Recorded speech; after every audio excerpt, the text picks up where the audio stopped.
The Nathan, Nat and Shaun podcast. In the news, it wasn't a stellar day for daycares yesterday. No, it wasn't. There was one place that shut and left someone's baby inside before they collected them. The ladies at the door Everyone going, had "Where's gone my home." baby?" Like a 16-month baby, wasn't it? It's not something you should ask is, "Where's my baby?" Where's my baby? And to a building that's like shut up. Do you know what I mean? Like, Always, you know what? Always air tag your babies. it's a great point. Yeah. So really, Sometimes they write get that lost. down. They get lost on transit and stuff. Yeah. I think it's a really good idea, actually. Another daycare centre has been slapped with a hefty fine. This is actually, take away the seriousness of what could have happened. We can laugh about It's this. 'cause, actually really funny. We don't have little children. There was a $20,000 fine, and probably rightfully so, Yes. because the staff of the daycare centre were just outside and the kids were playing, all that sort of stuff. And then there was a group of toddlers who got their way into a shed and they locked it behind them for 7 minutes. They were in there for 7 minutes in heaven. I mean, They have the time that's of a their life. group of toddlers. So they've ganged up against the staff, haven't they? They've gotten past it. They're conniving, they've planned it. The shed's there. Isn't it amazing, though? Think about a daycare, right? Slides, ball Toys pits, all everywhere. of it. And they want to get in the bloody shed. But if you've done that 100 times over, which you're there every Yeah. single day, you go, that's a bit boring. Yeah. But they're not allowed in the shed, Sean. It's the shed is, the forbidden cave or whatever they've made it up to the be. shed is calling. So the staff member came and went, "Oh, that's not good, is it?" And then someone said, "Didn't you lock that?" And they were like, yeah, we locked it. And they said, "All right, we'll go back there and lock it again." So they went back and locked it again. Anyway, those sneaky little buggers, they had to watch out. I was watching what the daycare staff are doing, because then they went back and they got in the shed. I want to know who the ringleader of those kids was. They got in the shed. Seriously. They got in the shed. That kid's clever. That was locked. and cunning. And I'm trying to go back to, and they got fined $20,000 for this. Yeah. Sneaky kids. Yeah. Well, Sean, come on. Like, also, when kids get in the shed Yeah. at your daycare Yes. and you're a worker there, you put everything in place so they don't get in there again. But they locked it. They tried. They try, but you need to put something else up there. I get it. Because you know what? Hindsight is a beautiful thing, and it really is, and no one was harmed. But it happening twice in one day, Yeah. maybe what pushed that tribunal to find Yeah, I would've to thought so. find them. You know what I mean? You can't have kids locked in the shade twice in one day. Yeah, but I'm sure they told them not to. You know what I mean? Yeah. Don't do it. It's a fair effort. If something has gone wrong, whether it be your fault or Yes. on your watch within a 24-hour period, it's not good. If it no, happens it's not once, good at all. if it happens once, it's bad. Yeah. But then if it happens again, it's like, Yeah. Look, it was basically the same day because it was 24 hours. When I first started here, I was finding it very hard to sleep. You know what it's like. You look at the clock, you realise you've got to be up early, you're doing the math, and you get really Anxiety gets you. anxious. Yeah. So I made a friend who said, I've got some sleeping tablets, and went, no worries, just take half. And I went, all right. So I took half, and I slept in that morning. I had Natalie on the drive to work with Craig back at the day. Yeah. And saying, have you seen Nathan? Anybody seen Nathan? I mean, look, that wasn't going to work because back then no one was listening to us. But the thing was that Nathan got to work at about 7:45 that Yes, I day. did. At that point, there's not a lot. there's not much to do. But on top of that, Tim Blackwell at the time lived in the same building as Yeah. you, and we sent him round to hammer on your door. Yeah. So this is the thing. So you think, okay, that'll never happen again. Yeah, you would have panicked. Same night, anxious, I'll just take that other half. Oh, Same 'cause it thing worked happened. so well The the same day- thing happened within 24 hours of the next morning. The same thing. I'm driving to work at 7:30 with these people saying, where is he? It can't have happened again. How much were you just dying on the inside? I did not want to go to the destination that I was supposed to that day, my just God. because that you walked in. It's like, what do you do? I knew not to take a sleeping pad, right? So I did it again. Do you go, hey? We want to know if something, and it's probably not good, something, whether it be at work or at home, has happened twice in one day. And you know what? once It doesn't was look good bad, for you. But twice just looks really bad. Like, it just looks like you are very incompetent. Yeah. All right, we're looking for things that happened twice in one day. Clarissa, hello. Good morning. Hi, Morning, Clarissa. Clarissa. What happened twice? Okay, so I was really busy. It was the morning. I've got 2 kids, right? So I'm rushing and putting the kids in the car, and we're only going up the road. And when I get to the destination, I realise where's my phone, but on the roof of the car. I was like, oh, thank God. Okay. So oh, it was my God, still thank there? you. It's okay. Still there. It was literally, we're just going down the road. I was like, okay, that cold feeling in my stomach, you know? Yes, it's a horrible feeling. Yeah. Later that day, we had to go to my friend's house. Okay, so, again, I'm rushing and my kids are screaming, whatever. getting them in the car, and I went to my friend's house. We had a great time. So we got home from my friend's house, and I was like, where's my phone? And I'm looking everywhere, and I'm going, oh, my God, where is it? Like, I can't ring my friend. Have I left it at your house? I don't have my phone. You don't know a number. So I'm like, yeah, exactly. So I get my iPad, and I'm like trying to do the, find my phone app. And I locate it, and on Tonkin Highway. And I'm like, oh no, I did it again. And so I'm like, I was devastated. I was like, but it's got all the photos of my new baby that I've had. And so my partner goes out on Tonkin, goes out with my neighbour, bless his heart, he's so sweet. I'll go with him because it's dangerous, right? To go out on Tonkin Highway. Right? So they go out, and what do you know? Literally, the app pinpointed it to where it was, and they found it, and they brought it home. Yes, it was smashed. Yeah. But in the same day. I know. And you've never done it before. Isn't that crazy? Yeah, no. And I was like, no, how did I do this? But I did. Well, you know what? It takes a day like that for it to be cemented in your memory, and then you actually check all the time. Yeah? You'd hope. Yeah, you hope. Yeah, 2 young kids, so, Clarissa, take right. a lot of attention. Thanks, Clarissa. Tasman? Yeah. Hey, Tasman. Yeah. Hey, Tasman. Okay, Morning. what did you do twice? Well, I'm in the trenches with my newborn baby. So, all I'm hearing is a lot of baby and children blaming here. So this is about, she's nearly nearly 9. So 9 years ago, I cannot get her to sleep. During the day, can't get her to sleep. I'm like, I'm putting her in the car, we'll go for a drive. Anyway, in the car, driving around for 5 minutes, she falls asleep. I'm like, oh, this is amazing. I'm like, well, I can't stop because if I stop, she'll wake up. Yeah. So I kept driving. There was I'm in my own little world, as I said, sleep deprived, and I proceed to go through a camera through a school zone. So it's 40. I must have been doing about 53. Yeah. And I was like, oh, you've got to be kidding me. I'm like, you know what? It's worth it to I'll pay the fine. If this was a ride, I'd be buying a ticket. That's it. I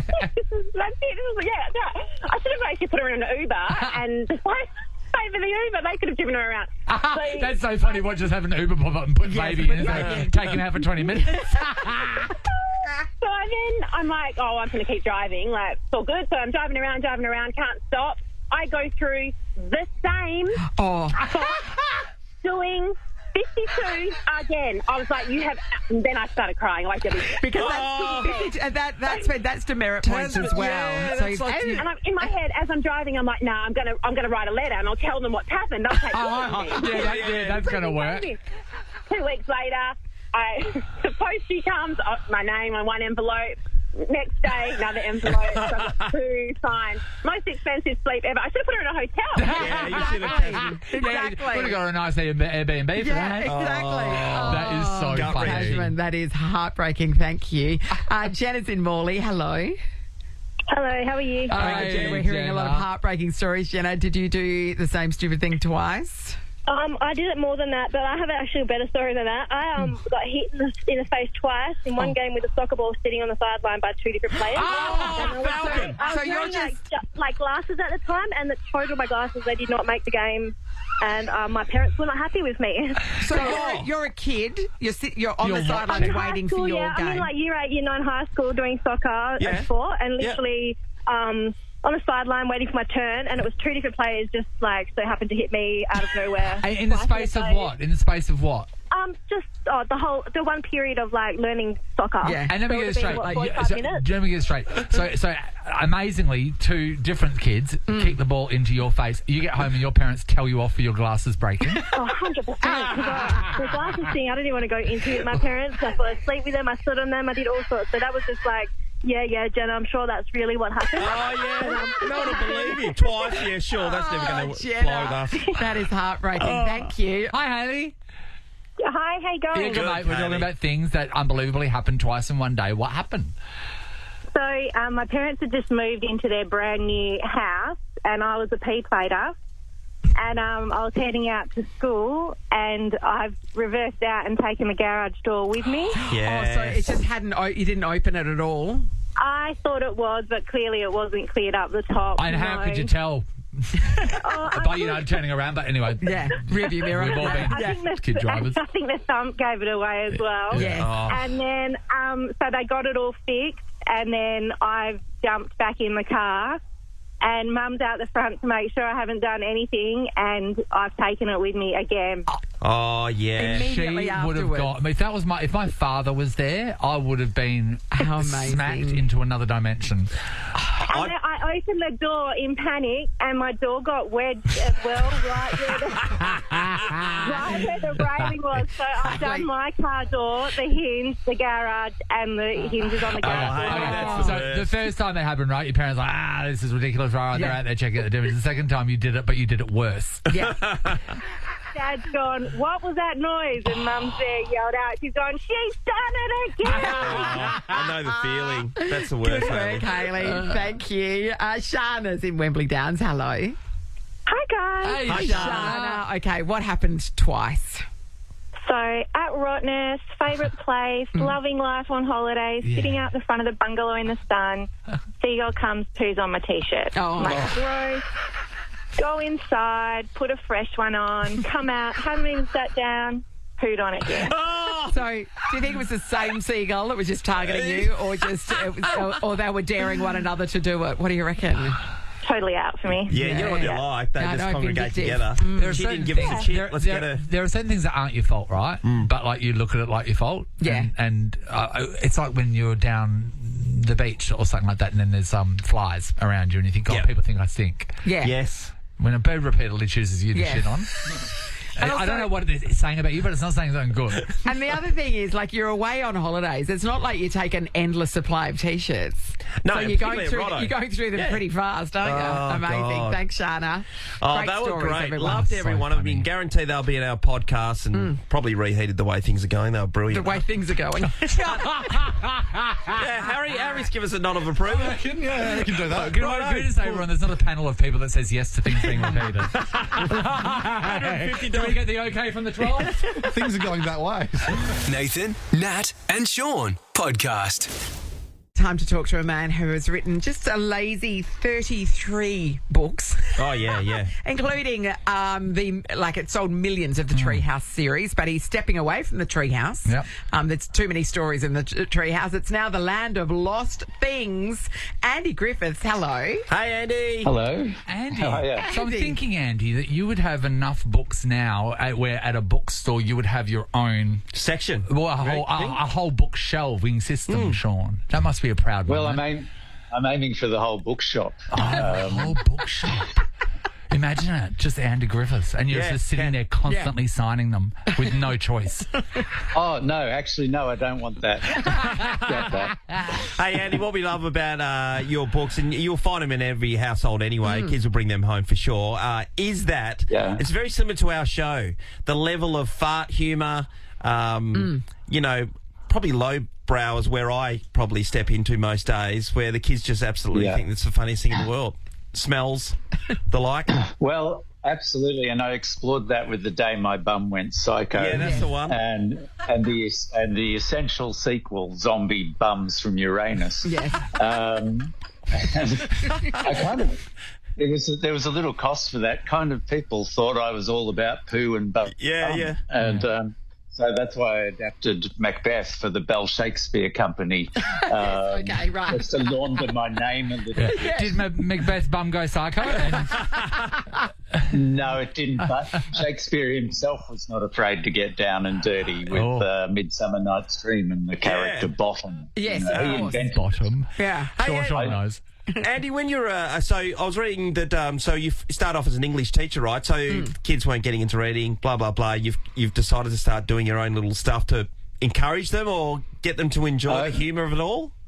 I'm going to correct you Yeah. there. I started off as a punk rocker, but my that's voice was so bad Yeah. I even got Yeah. chucked out of a punk rocker. Yeah. Well, you ate so many live bats on stage that I hear that they're very scratchy as they go down. What was your group called again? The one that got a bit of notoriety in Melbourne was Gothic Farmyard, where we were prototype grunge. You're ahead of your time, yeah, Andy. Yeah. We invented grunge. basically. I know bands only get famous when they're famous, but I don't know if I ever lived in a world that Gothic Farmyard would have been on billboards. Gothic Farmyard. We weren't. But we get weren't used thinking. to it, but Smashing Pumpkins equally exactly, stupid. yeah. You know what I mean? So yeah. Hey, we weren't thinking that far ahead. We were just crazy young kids living in the now and having a ball. But yeah, eventually I went into English teaching. The kids assured me that reading was for nerds and losers. And I said, no, you're the nerds and losers. If you're not accessing books and the pleasure and the sheer, exhilaration of a great, well-written book, you need to do this. So I didn't give them that lecture because that wouldn't have gone far. No. But I wrote them the day my bum went psycho, and I said, look, you can write this. And they go, what? Can you write about this? And yeah, I said, you can think and imagine anything. And so off they went, and off I went to the photocopy room to begin my self-publishing empire. Awesome. So let's talk about what I was just mentioning it before, the Land of Lost Things, right? So we've got the two characters, and I was joking saying just put a box on your head, but literally for Book Week, your parents can just put a box on your head and make sure you're wearing purple clothes. That is so easy. Do you put it in a mix when writing a book that at least one character is going to be super easy for the parent that didn't get to Book Week?